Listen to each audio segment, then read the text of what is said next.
Lorsque Ruth a trouvé une lettre touchante de son amour de lycée datant de plusieurs dizaines d'années, elle a fondu en larmes. Elle ne pouvait pas changer le passé, mais ce qu'elle a fait ensuite était incroyable.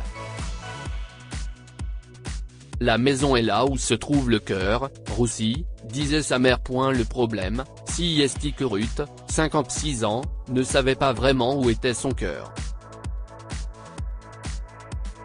Il en était ainsi depuis plusieurs années. Elle regarda autour d'elle la maison à moitié vide.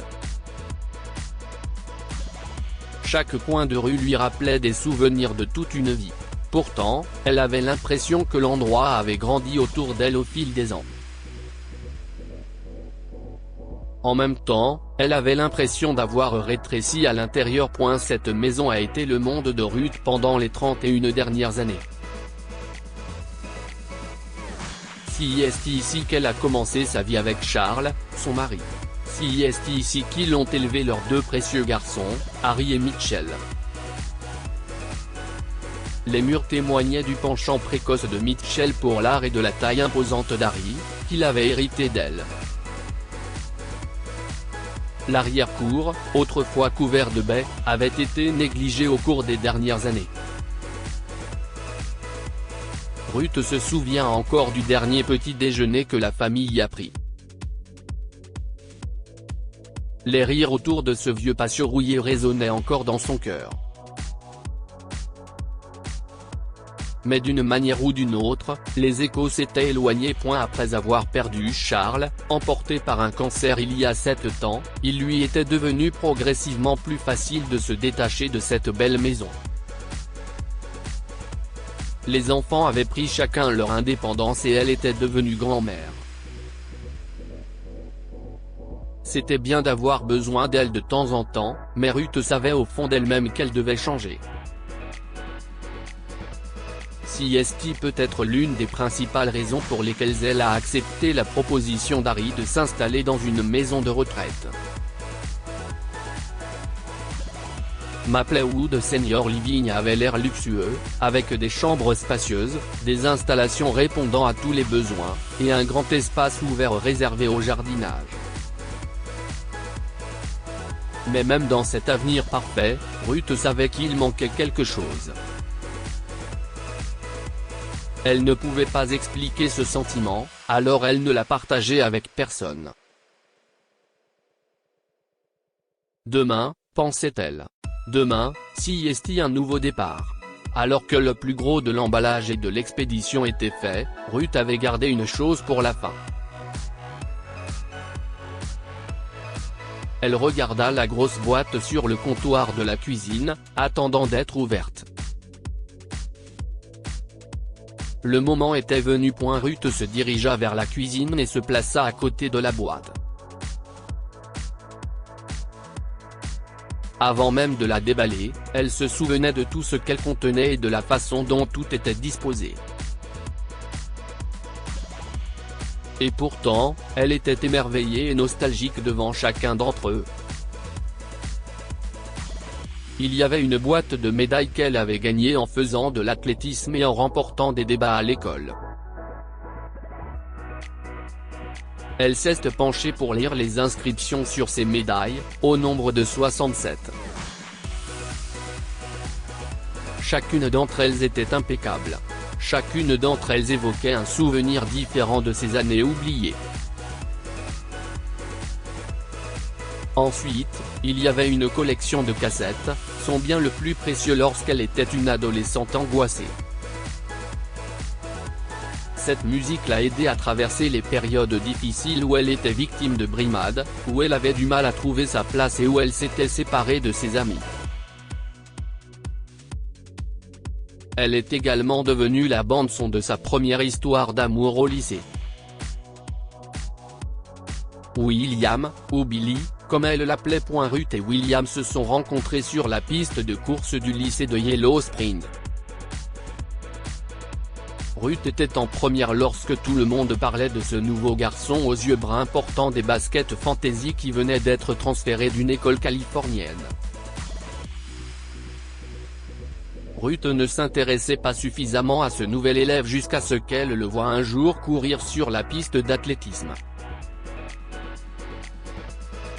En le voyant sprinter avec une telle aisance, ses cheveux parfaitement coiffés rebondissant de haut en bas et ses baskets orange et vert fluo se poursuivant l'une l'autre, elle fut instantanément intimidée.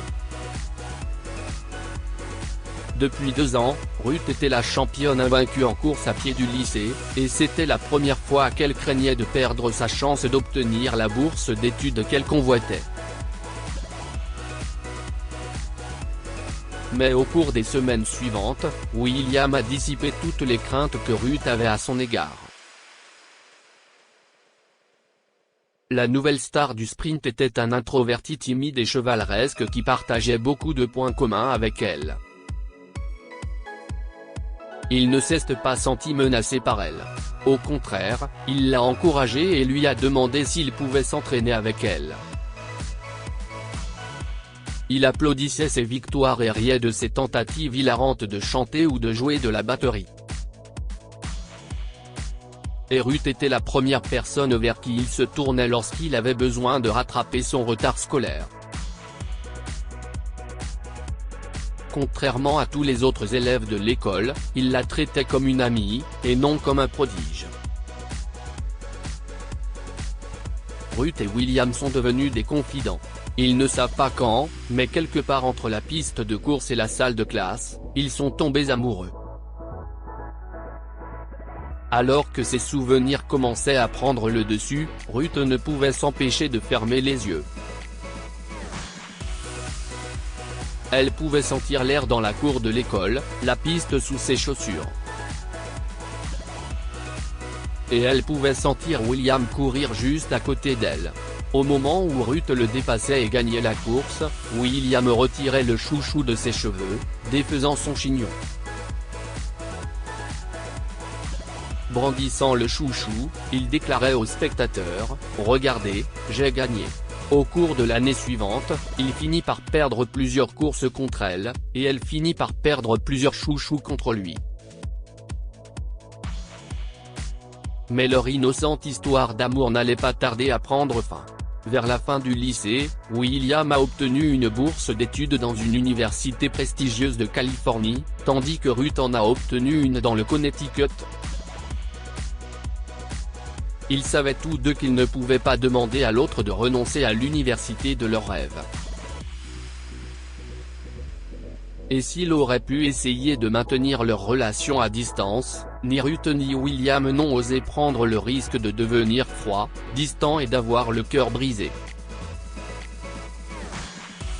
Ils ne se le sont jamais dit, mais le soir du bal de fin d'année, lorsqu'ils se sont vus pour la toute dernière fois, ils savaient que c'était un adieu. C'était il y a des dizaines d'années, mais Ruth se souvenait parfaitement de la dernière étreinte de William, les yeux remplis de larmes. Ce soir-là, elle avait réussi à subtiliser la boutonnière de William sans qu'il s'en aperçoive. Elle était là, bien emballée et conservée dans la boîte. Et puis, sous tout cela, il y avait sa fameuse veste en cuir.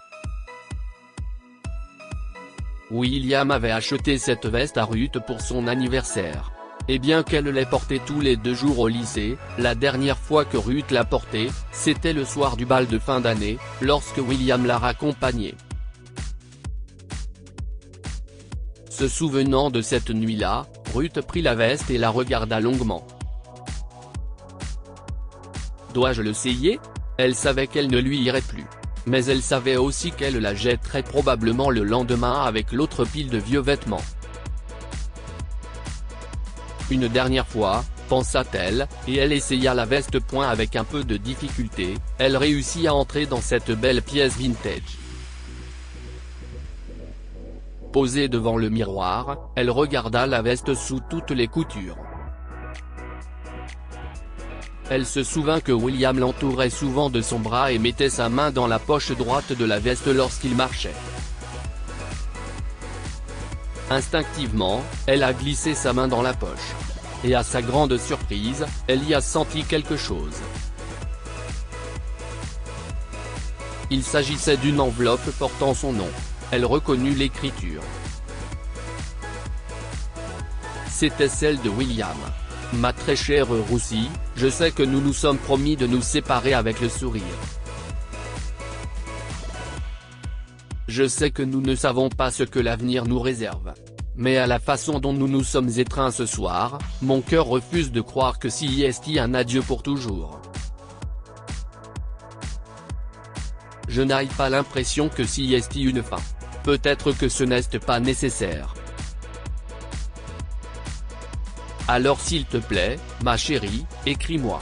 Et je te répondrai. Je ne vais pas renoncer à toi de sitôt. Voici mon adresse, 443, Entelopsin, Sacramento, -K5843. Je t'aime. Tu seras toujours le vent sous mes ailes, ma Roussi. Amoureusement, Billy. Une larme coula sur ce doux prénom. En repliant la lettre, Ruth éprouva un étrange sentiment de perte. Si seulement elle avait encore porté sa veste au lieu de la garder enveloppée et emballée. Elle ne pouvait s'empêcher d'imaginer toutes les façons dont sa vie aurait été différente si elle et William avaient réussi à se rencontrer. Mais toute cette imagination était inutile. En réalité, Ruth a rencontré un jeune homme charmant qu'il aimait. Elle a fondé une famille avec lui. Et elle n'échangerait rien de tout cela contre ce que son avenir aurait pu être avec William. Quelle expérience de pensée futile, se disait-elle. Alors qu'elle éteignait les lumières de la cuisine et se retirait dans sa chambre, elle continuait à chercher des réponses à ses questions. Elle a repensé à la nouvelle communauté de retraités dans laquelle elle allait s'installer. Elle a essayé de visualiser sa vie là-bas. Elle a essayé d'imaginer tous les aspects positifs de cet endroit. Mais maintenant, tout ce qu'elle voyait, c'était les yeux remplis de larmes de William. Elle ne pensait qu'à la tenté qu'il aurait eue pour avoir de ses nouvelles. Qui sait combien de temps il a attendu ma réponse.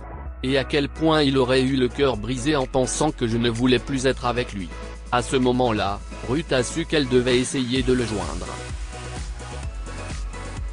Elle devait lui dire la vérité.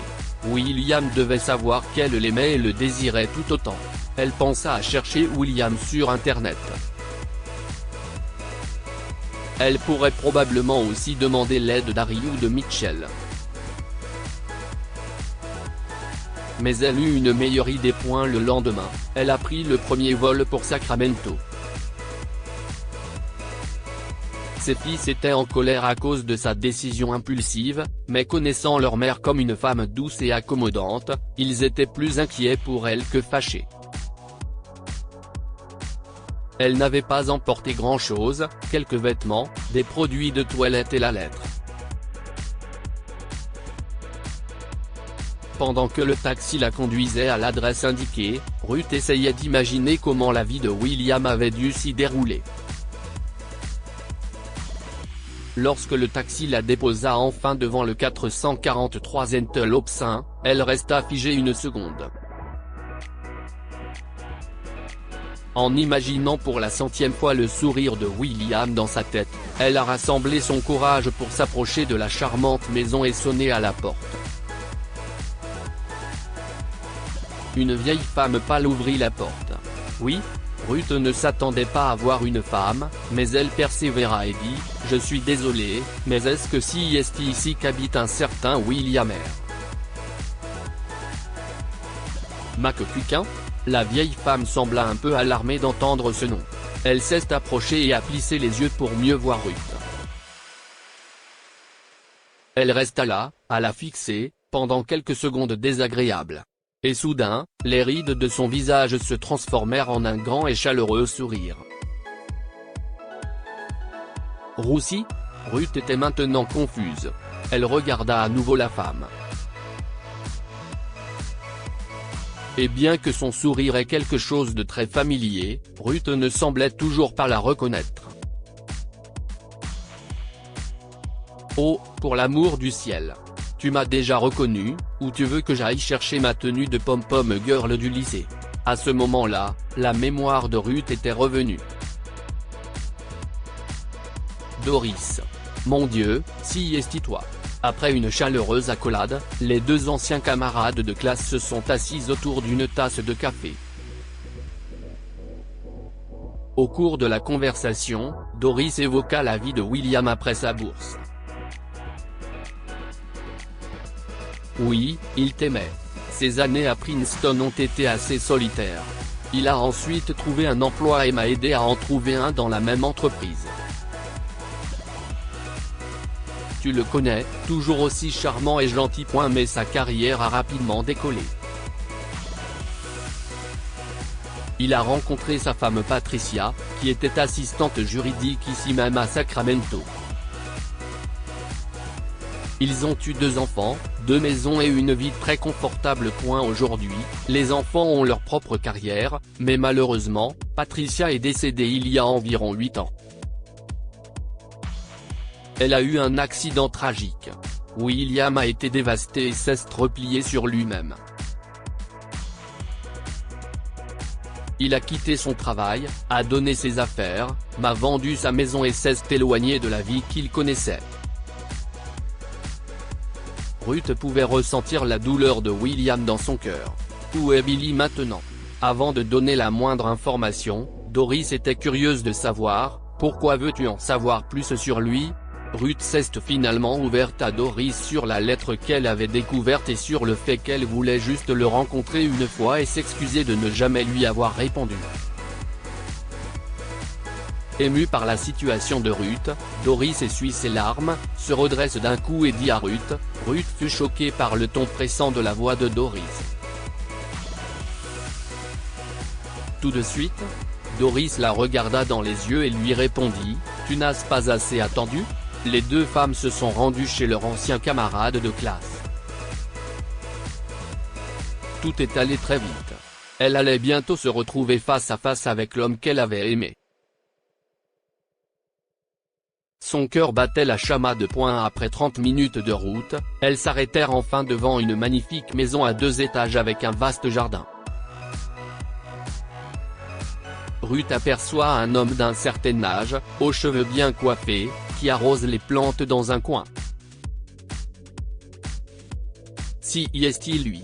Billy. Le vieil homme s'arrêta, et avant même de se retourner, il dit, « Roussi ?» Luttant contre ses larmes de bonheur, Ruth lui répondit, « J'ai trouvé ta lettre. Hier. » Roussi. Je suis vraiment désolé, Billy. Doris m'a parlé de toi. Je n'ai trouvé ta lettre qui est. Je suis tellement désolé que ma veste ait été. Billy interrompt son discours nerveux et émotif en la serrant dans ses bras. Roussi, tu es là, dit William en souriant. Oui, je suis là. Ruth pleura et laissa leur retrouvaille se faire. Le reste de la soirée s'est déroulé sous le signe de l'émotion. Les deux anciens amoureux sont restés assis sous le porche, se remémorant des souvenirs, se tenant la main et partageant les hauts et les bas de leur vie. Ruth n'avait jamais été aussi heureuse depuis des années. Elle avait retrouvé son confident, et il pouvait encore essuyer ses larmes une minute et la faire rire la minute suivante. Secrètement, Ruth souhaitait que la soirée ne se termine jamais, ou qu'elle puisse rester avec lui pour toujours. Mais Ruth savait qu'elle avait probablement déjà trop blessé William. Elle ne savait pas si elle avait encore une chance avec lui. La pensée de ses enfants lui traversa l'esprit et, le cœur lourd, elle se leva pour partir. « Attends, je veux te montrer quelque chose, » dit William. Il la guida jusqu'au sous-sol de la maison. Derrière un mur de livres et de souvenirs se trouvait une pile de gros cartons marrons. William a sorti la boîte et a dit, « J'ai aussi des boîtes contenant nos souvenirs. Et je veux ouvrir chacune d'entre elles avec toi. Peut-être en 2 jours. Ou peut-être petit à petit, pendant le reste de notre vie. Quoi qu'il en soit, reste, s'il te plaît, dit William en tenant les paumes de Ruth entre les siennes. Ruth essaya de s'arrêter un instant avant de dire oui. Elle retourna dans ses bras et son cœur fut envahi d'un sentiment étrange. Pour la première fois depuis des années, elle se sentait chez elle. Que pouvons-nous apprendre de cette histoire? Chérissez vos souvenirs de temps en temps. Le passé n'a peut-être pas été parfait, mais vous pouvez toujours choisir de ne revisiter les beaux côtés. Ruth n'a pu retrouver William que parce qu'elle a décidé de ressortir la vieille boîte oubliée. Trouvez un moyen de rester en contact avec ceux que vous aimez. Si vous avez perdu le contact avec un vieil ami ou un être cher, essayez de raviver cette amitié. Vous ne savez jamais qui aurait besoin de votre amour et de votre compassion dans sa vie actuelle. Partagez cette histoire avec vos amis. Elle pourrait les inspirer et illuminer leur journée.